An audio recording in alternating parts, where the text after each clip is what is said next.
salaamaaleykum maa leen nuyu leen ziar yéen ñëpp man la seen frère Mor Talla Gueye Nit Dof vidéo bi nag maa ngi ko def di ko adressé Bouba Ndour gis naa la dem nga tudd ma jël 10 minutes ou je ne sais pas si man. Naby Vision wax say wax yoo xamante si nii naa ci apporter ay éclaircissement parce que du ma ñooñu nag man boo duggee sama 18 Nit Dof du ñooñu noonu. dama lay njëkk a remercier ci comparaison bi nga def ci Koli Tengala booy xas nit daal di koy comparer ak Koli Tengala bu ñu xamee lan moo nekkoon taxawaayam histoire am ñun dañ koy jàppee compliment et day feeñal un peu xëy na sa ignorance mais lu ñu la mën a xamal mooy man Mor Talla Gueye du ngeen ma yeb mukk parce que mosuma fëgg seen bureau di tàllal loxo muy yow muy ñi la yilif ak ñeneen homme d'affaires yi nekk si dëkk bi ministre yi fi nekk amu ci kenn ku mën a wax que ni Mor Talla Gueye Nit Dof ñëw dafa fëgg sama bureau defal naa ko nangam sàkkul na ma na amul. j'ai gardé ma dignité bu muy metti ci diggu boycott bi ak ci diggu xeex yi ma doon xeex j'ai toujours gardé ma dignité parce que noonu la ma yàlla bindee bu dara dul dara noonu laa def mais heureusement wax nga 10 minutes ba àggal amul lenn loo mën a teg si table lu mën a wàññi Nit Dof wala lu mën a yàq crédibilité Nit Dof wala dignité Nit Dof gis naa la nag nga wax yu bëree su ma neexoon mën naa la topp plainte la ndax diffamation parce que li nga wax lu ci ëpp du dëgg wax nga ba tudd ay agence ak ay ministère suñu ay concert xam nañ ci yi nga baagew mais li nga affirmé amul bu ñu neexoon ñu topp la ci diffamation wax nga ci arène nationale dañoo ñëw dàq mbër yi ñëw fa ñu jox ñu loolu mën naa topp diffamation parce que c'est faux ñun ñi nga xam ni on est censé sax am ay faveur li ñu fay arène nationale Chaim ne me laissera pas mentir ñun ñoo ëpp li ñu fay arène nationale que les promoteurs de lutte les raisons je ne sais pas xëy na li ñu nekk ay artistes la wala je ne sais pas ñun ñoo ëpp li ñuy fay que les promoteurs arène nationale te bu fekkoon aussi bëgg nga lu leer ak lu góore da ngay wax lan mooy historique show of the year fan la jaar ba agsi foofu ba bu ñu koy yóbbu arène nationale. Naby Vision mais xam nañ ni li nga doon sous-entendre loolu ne dañoo ñëw dàq mbër yi loolu day wane un peu de naafeq li nga doon sous-entendre loolu nit ñi xam nga ni c'est faux mais juste pour rappeler que ñun liñ fay promoteurs yi duñ ko fay foofu noonu pour mun ko louer ci njub rek la ñuy dox ak ci lu leer nañ. boobaa ak léegi ñu ngi au devant de la scène dégg nga lu génn loo xam lu ñuy ñàkkal fayda la et yéen on peut dire beaucoup de choses sur vous léegi nag jëm nga dugg sama corporation pour jaxase moom ak ñoom day wane rek à quel point nga nekk un peu un ignorant te foofu noonu aussi da nga may joxaale occasion ma leeral yu bëri parce que j'ai été nommé au mois d'août 2024 ma jël service novembre pour ce qui ñi xam un peu nu administration bi di doxee le temps ngeen di installé seen conseil d'administration wala ngeen def le vote du budget 2025 foofu y a pas d'activité boo duggee ci année bi ba ci peut-être 2-3e mois bi xëy na ci ngay mën a commencer fonctionnel et diggante février mars ak juillet bu dee yaa ngi may laaj bilan ak concert yi amul ak yu demee noonu day wane sa ignorance mais ñun aussi li ma fierloo mooy temps boobu lu muy gàtt lépp on a un très bon bilan on a beaucoup d'activités de formation yu ñuy def de partenariat yu ñu signé de convention yu ñu signé de fépp fu ñu mën a dugg muy ci ministère muy ci ay direction pour wuti ay convention yoo xam si ni ça va être vers la formation wala vers les activités yi mën a am ci secteur bi te duñu nelaw de def nañ suñu appel à candidature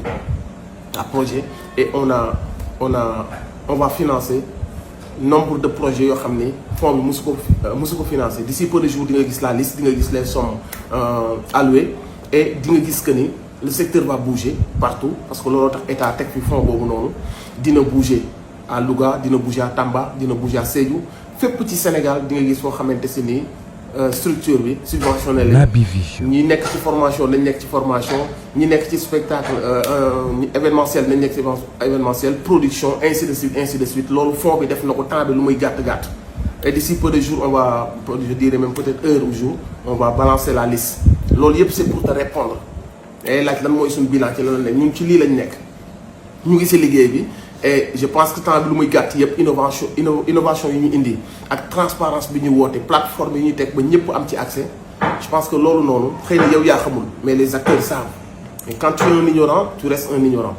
mbir yi mi ngi avancé ci tempo bi mu war a avancer et on est une structure boo xamante si on est très ambitieuse xam nañ fi ñu bëgg a dem d'ailleurs ñu ngi ciy gën a woo état mu gën ñu yombalal lépp gën ñu ubbil lépp parce que secteur bi ñu dénk secteur la boo xam ni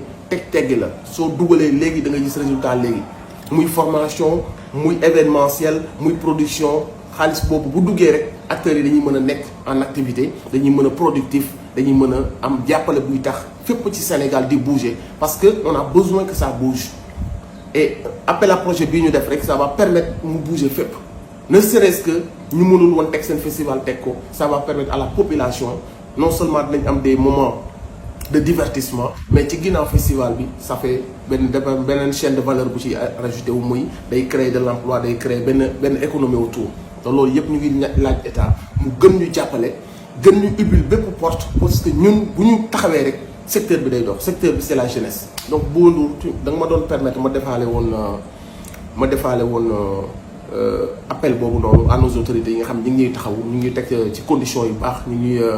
jàppale ci côté yëpp mais dañ leen di wax rek que ni luñ ñu gën a mën a ubbil ci ay bunt parce que nous on a envie d'impacter on a envie de servir les acteurs mais su nekkee ignorant ngeen nekk si dëgg naa la bi ngay wax Birame Souleye ah bokk na ci njëkk a tëdd kaso ci projet bi moom ay Abass Fall ak yooyu te biñ koy war a jàpp gis naa ko boobu noonu ko ñoom pros ma gis fit bi ak sourire bi ci koo xamante si ni nguuru Macky Sall mi ngi lay war laa jàpp on s'est vu ce jour là. Naby Vision. li mu doon yëg jour boobu noonu du woon ay convention wala ay aide à la presse yu dul jeex yu ñu ko daggal dañoo nekkoon ci combat ñun bi ñuy taxaw nag di xeex ak di jàppale le président Ousmane Sonko boobu dafa nekkoon jamono joo xamante si nii dañ doon wër jàmbaar dañ doon wër quelqu'un boo xam ne mooy porter suñuy idée dañoo am lu ñu yor am fu ñu jëm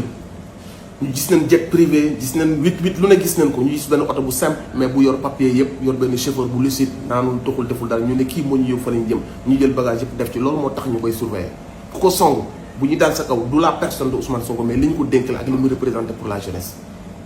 yéen nag mën ngeen toog subvention yi di daaxante contrat yi di daaxante xaalis bu bëri di tuuru ñuy rey askan bi tous les jours ngeen di teg seen i képp di kokkali askan bi loolu mën ngeen ko def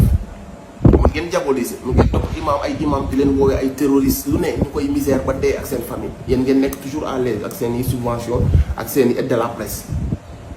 ñuy rey seen i ndaw amaana sax seen i fans ngeen ni mig noppi si dafa am lu bëri yu ñu wuteeg yéen moo tax pour ngeen toog xas ñu day xaw a compliqué ma tarxi saali ci Pape Ngagne ku ma respecté la mosuma ko ëmbal dara lu négatif mais tey jii nii bu ñu toogee di saaga papa jàmbur wala di xas papa jàmbur wala koo xamante ni héros national la di ko saaga boo ne saaga yooyu dara nekku ci ñooñu njabootam bu ñu wëlbati ko am lu ñu la wax il faut s'en vouloir il faut t'en vouloir à toi-même parce que ay saagale yu metti des millions de Sénégalais te yow sa jëm bopp xam nga ni ci ay kàcc la lalu ci ay fen kooku toogal ci plateau bi ñu may ko espace pour mu saaga kilifa googu noonu xam nga ni li muy wax du dëgg mais soo jàkkaarloo Sénégal ne loolu dara nekku si kooku ay soppeem ak ay njabootam bu ñu tontoo bu kenn ne xale yi dañoo réew gis naa nag ay naafeq yuy jël bëgg non les choses sont comme ça. Naby Vision. am na koo xam ne dafa am fu mu toll Sénégal yi li tax mu toll ko fa nag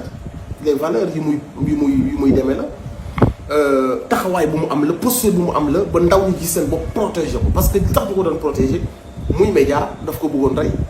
muy état fi ne ko daf ko bëggoon rey muy beaucoup d'artistes muy des sportifs ñëpp a ko bëggoon mu sànku askan bi yëpp jug taxaw xam ne kii lii la leen di représenté ba mu demee ci assemblée lii la leen di représenté ba mu nekkee ci biir leen ñoom ñëpp def bouclier loolu moo tax gars yi di génn di ko défendre plateau yi ngay wax ba mu ci déggee xamal dañoo laal waajooju te ku laal waajooju jàppe naa ni Sénégal nga laal dégg-dégg la laaj su ma nee waaj ku ko song yaay doon sama cible